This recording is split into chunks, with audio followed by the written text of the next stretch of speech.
मोठं गिफ्ट देणार आहे। महिलांना 2 महिन्याचे हप्ते मिळणार आहेत। 2 महिन्याचे हप्ते मिळणार। जे पात्र आहेत बहिणी त्यांच्या सर्वांच्या खात्यामध्ये 2 हप्ते इन्स्टॉलमेंट 3000 रुपये। लाडक्या बहिणींनो, ही लिंक मी तुम्हाला डिस्क्रिप्शनमध्ये दिलेली आहे। खाली लिंकवरती क्लिक केल्यानंतर ई-KYC साठी तुम्हाला असा ऑप्शन येतो, ज्याच्यामध्ये तुम्हाला ई-KYC मुख्यमंत्री माझी लाडकी बहीण योजना असं दिसतं। लक्षात ठेवा, तुम्ही मोबाईल ॲप्लिकेशनवरनं किंवा वेबसाईटवरनं नारी शक्ती दूत ॲपवरनं जरी फॉर्म भरला असेल तरी तुम्हाला काही टेन्शन घ्यायची गरज नाही, तुम्ही याच्यावरनं भरू शकता। इथं लाभार्थी क्रमांक, तुमचा आधार नंबर टाकायचा आहे, कॅप्चा टाकायचा आहे। जर कॅप्चा दिसत नसेल तर रिफ्रेश करायचं आहे। भरपूर लाडक्या बहिणींचा असा प्रॉब्लेम आहे की त्यांना OTP येतोय, परंतु OTP टाकायसाठी स्क्रीन येत नाही, तर एरर येतो आहे। तर खाली बघा, आधार प्रमाणसाठी मी सहमत आहे याच्यावरती क्लिक करायचं आहे, प्रोसीड करायचं आहे। भरपूर लाडक्या बहिणींना हा प्रॉब्लेम येत आहे की OTP त्यांना येत आहे, परंतु तिथं अनेबल टू सेंड OTP असा मेसेज येत आहे। तर थोडं वेळाने रिफ्रेश करत राहा, हा इश्यू निघून जातो आहे। आणि ज्यावेळेस तुमचा मोबाईलवरती OTP येत आहे तो OTP टाकायचा आहे। पुढचा ऑप्शन काय येत आहे बघा, लक्षात घ्या। अशा प्रकारे स्क्रीन दिसत आहे, ज्याच्यामध्ये ई-KYC प्रक्रिया पूर्ण करण्यासाठी तुमच्या वडिलांची किंवा पतीची माहिती द्यायची आहे, ज्याच्यामध्ये तुम्हाला त्यांचा आधार नंबर टाकायचा आहे आणि त्यांच्यावर सुद्धा मोबाईलवरती OTP येईल आणि मी सहमत आहे असं करून पुढे जायचं आहे। OTP येईल, OTP आल्यानंतर तुम्हाला OTP टाकायचा आहे।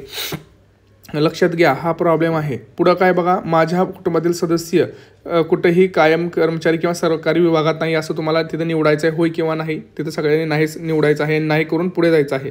पुढची एक महत्त्वाची स्टेप आहे ती म्हणजे तुम्हाला जात तुमची कुठली आहे, जसं की अनुसूचित SC ST VGNT सर्वसामान्य जनरल असं तुम्हाला इथं निवडायचं आहे, जे कुठले तुमची कास्ट असेल ते। लक्षात घ्या, नारी शक्ती दूत ॲपवरनं जरी तुम्ही फॉर्म भरला असेल किंवा वेबसाईटवरनं जरी भरला असेल तरी ही लिंक सगळ्यांसाठी आहे, तुम्ही सगळे ह्याच्यावरून करू शकता।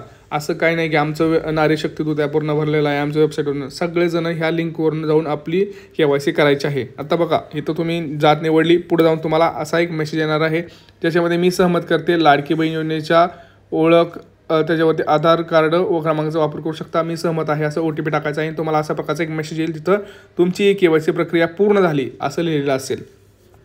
आता ह्याची जी लिंक आहे लाडकी बहीण योजनेची KYCची, ही मी तुम्हाला डायरेक्ट माझ्या डिस्क्रिप्शन बॉक्समध्ये देतोय। पुन्हा एकदा बघा कसं आहे ते सोप्या भाषेत सांगतोय। लाडकी बहीण योजनेच्या ह्या वेबसाईटला जायचं आहे, मुख्य पृष्ठावर ई-KYC बॅनर असं आहे, तिथं क्लिक करायचं आहे। तिथं फॉर्म उघडेल, त्याच्यावरती तुम्हाला आता मी जसं दाखवलं की लाभार्थीचा आधार क्रमांक आणि कॅप्चा टाकायचा आहे। त्यानंतर तुम्हाला सेंड OTP या बटनावर क्लिक करायचं आहे आणि आपले KYC याआधी पूर्ण झाले आहे की नाही हे तपासले जाईल। त्यासाठी होय किंवा नाही तुम्हाला निवडायचं आहे। जर तुम्ही ऑलरेडी KYC केला असेल तर होय निवडायचं आहे, नसेल तर नाही निवडायचं आहे। लक्षात घ्या, OTP सगळ्यांना जात आहे, परंतु तिथं OTP टाकण्यासाठी बॉक्सच दिसत नाही आहे, अनेबल टू सेंड मेसेज येतो आहे। काही टेन्शन घ्यायची गरज नाही, थोडं उशिरा, आता जरा ट्रॅफिक जास्त असल्यामुळे ती वेबसाईट लोड घेत आहे, त्यामुळे थोड्या वेळानं ट्राय करत राहा। बघा, आधार क्रमांक लाभार्थ्याच्या मंजूर यादीत आहे की नाही हे तपासलं जातं ज्यावेळेस तुमचं OTP सेंड केलं जातं। त्यासाठी जर तुम्ही आधी KYC केलं नसेल तर नाही निवडायचं आहे आणि तुमचा आधार क्रमांक लाभार्थीच्या यादीत मंजूर आहे की नाही हे तपासलं जाते। त्यानंतर तुम्हाला असेल लाभार्थी यादीमध्ये, तुम्हाला एक OTP येईल, तो OTP टाकून तुम्हाला सबमिट बटनवरती क्लिक करायचं आहे।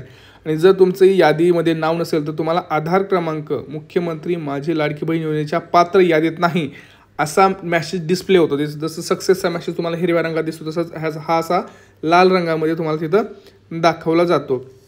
लक्षात घ्या, ही प्रक्रिया खूप महत्त्वाची आहे।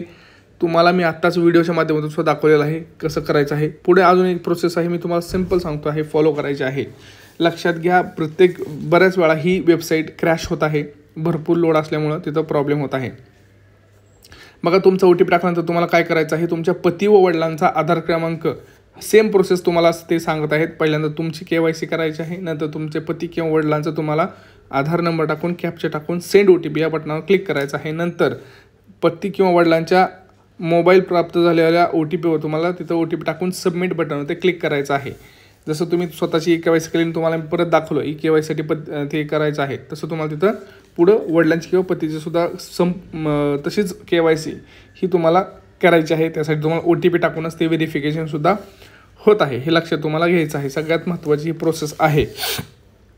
मला बऱ्याच लाडक्या बहिणींनी विचारलं की आमचं पुढं काय। आता बघा, ज्या दिवशी तुम्ही OTP टाकता त्यानंतर तुम्हाला जात, जसं मी सांगितलं तुम्हाला जात निवडायचं आहे।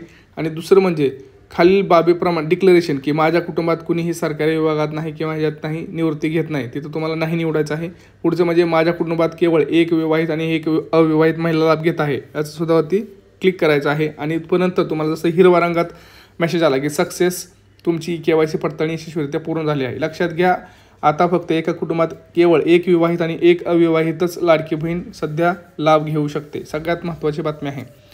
तुम्हाला सगळ्यांना मी परत एकदा सांगतोय, मी हा व्हिडिओ 100 वेळा बघा, खूप महत्त्वाचा व्हिडिओ आहे. हा व्हिडिओ जास्तीत जास्त आपल्या व्हॉट्सअप ग्रुप्सला शेअर करा. मी तुम्हाला पूर्ण लाईव्हसुद्धा दाखवलेलं आहे, कसं करायचं आहे, काय करायचं आहे. बऱ्याच लाडक्या बहिणींना तिथं प्रॉब्लेम होत आहेत, परंतु टेन्शन घेऊ नका. हा व्हिडिओ 2दा-3दा बघा. काही प्रश्न असू द्याल त्याच्या संदर्भातले पटापटा कमेंट्स करा. कोणाला OTP येत आहे, कोणाला OTP येत नाही, कुणाचं आधार लिंक आहे का, कोणाला वेबसाईट चालवताना काही प्रॉब्लेम येत आहे का. कारण मी स्वतः हे खूप KYC केलेले आहेत कालपासून. तर तुम्ही मला सगळे प्रश्न विचारू शकता, मी तुम्हाला त्याच्यावरती उत्तर देऊ शकतो. सगळ्यांनी कमेंट करा पटापटा. मी त्याच्यावरती सेपरेट व्हिडिओ बनवीन. तुम्हाला काय करायचं आता भरपूर वेळा काय होतं आहे, लोड येतो आहे लाडकी बहिणीच्या वेबसाईटवरती, भरपूर प्रमाणात लोड येतो आहे आणि त्यामुळे होतं आहे काय तर लाडक्या बहिणींना KYC करण्यात प्रॉब्लेम येत आहे. मला माहिती आहे ही प्रोसेस थोडी हेक्टिक जाणार आहे, लाडक्या बहिणींना त्रासदायक असणार आहे. कारण भरपूर वेळा काय होतं आहे की भरपूर वेळा फक्त आपण OTP येतो, पण OTP टाकायला जागाच नाही आहे तिथं. त्यामुळे ती वेबसाईट अनेबल टू सेंड असा एरर मेसेज देते आहे तुम्हाला. त्यामुळं कुठंतरी वैतागून माणूस सोडून जातो, पण तसं करू नका. शक्यतो तर तुम्ही जर बघितलं तर रात्री 10-11च्या टायमाला तुम्ही ट्राय करू शकता. तिथं ट्रॅफिक कमी असतं, किंवा सकाळी 6 ते 7च्या दरम्यानसुद्धा मी सकाळी खूप ट्राय केलं आहे. कारण काय होतं, परत प्रॉब्लेम होतो आहे. आता तुम्ही मला कुठे KYC ही KYC सर्व जिल्ह्यात पात्र असणार आहे. सर्व जिल्ह्यातल्या सर्व लाडक्या बहिणींनी ही KYC करणं अतिशय गरजेचं आहे. भरपूर जिल्ह्यातल्या लाडक्या बहिणींनी KYCला कालपासून सुरुवात झालेली आहे. जसं की मी सांगतोय, पुणे असेल, सोलापूर असेल, मुंबई असेल, ठाणे असेल, भरपूर लाडक्या बहिणींनी KYCच्या प्रक्रियेला सुरुवात केलेली आहे. कारण KYC शिवाय तुम्हाला सप्टेंबर महिन्याचा हप्ता हा मिळणं अशक्य आहे. त्यामुळं तुम्हाला जर सप्टेंबर महिन्याचा हप्ता हवा असेल तर हे करा. आणि तुम्ही म्हणू नका 1 महिना मुदत असेल, 15 दिवस असेल, ते मुदतचं तुम्ही लक्षात घेऊ नका. तुम्ही आज दिसतंय आज करून टाका. माहीत नाही उद्या जर 8 दिवसाची जी मुदत असेल आणि ते बंद जर झालं तर मात्र प्रॉब्लेमॅटिक होईल. आणि मग तुम्हाला प्रॉब्लेम असे होतील की यार काय झालं, आपल्याला माहीत असताना आपण केलं नाही. तर असं करू नका. शेवटच्या दिवशी शेवटच्या तारखेपर्यंत जाऊ नका.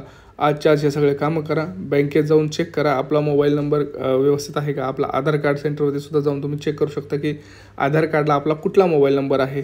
तुम्हाला ते OTP तिथं टाकल्यानंतर कळेलच. जर तुमच्या मोबाईलवरती OTP आला तर तो 100% तुमचा मोबाईल लिंक आहे. नसेल तर तुम्हाला मोबाईलवरती OTPच येणार नाही, दुसराच मोबाईल नंबर जर लिंक असेल तर खूप महत्त्वाची प्रोसेस असणार आहे ही प्रोसेस. सर्व लाडक्या बहिणींना माझी विनंती आहे, ज्यांना कोणाला फॉर्म भरताना प्रॉब्लेम येत आहे त्या सगळ्यांनी मला तिथं लिंक कमेंट सेक्शनमध्ये कमेंट करायचं आहे. आणि याची लिंकसुद्धा मी तुम्हाला डिस्क्रिप्शन बॉक्समध्ये टाकतो आहे. तुम्हाला जे पाहिजे ते तुम्ही तिथनं डायरेक्ट क्लिक करून KYCच्या फॉर्मला तुम्ही जाऊ शकता. आणि कुठल्याही प्रकारचा प्रश्न असल्यास तुम्ही डायरेक्ट आपल्या छोट्या भावाला डायरेक्ट मेसेज करू शकता. कुठलंही टेन्शन घ्यायची गरज नाही. आता तुम्ही सगळ्यांनी मला एक तर सांगायचं, तुमच्या बँकेच्या खात्याची KYC झाली आहे का, तुमच्या रेशन कार्डच्या जे काही रेशन कार्ड आहे त्याची KYC झाली आहे का. कारण हे सुद्धा करणं तितकंच महत्त्वाचं आहे. आणि चॅनलला सबस्क्राईब करायला विसरू नका. भरपूर लाडक्या बहिणींना माझी नम्र विनंती आहे की आपल्या चॅनलला सबस्क्राईब करा, व्हिडिओला लाईक करा, कमेंट करा, व्हिडिओ शेअर करा. भेटूया पुढच्या व्हिडिओमध्ये.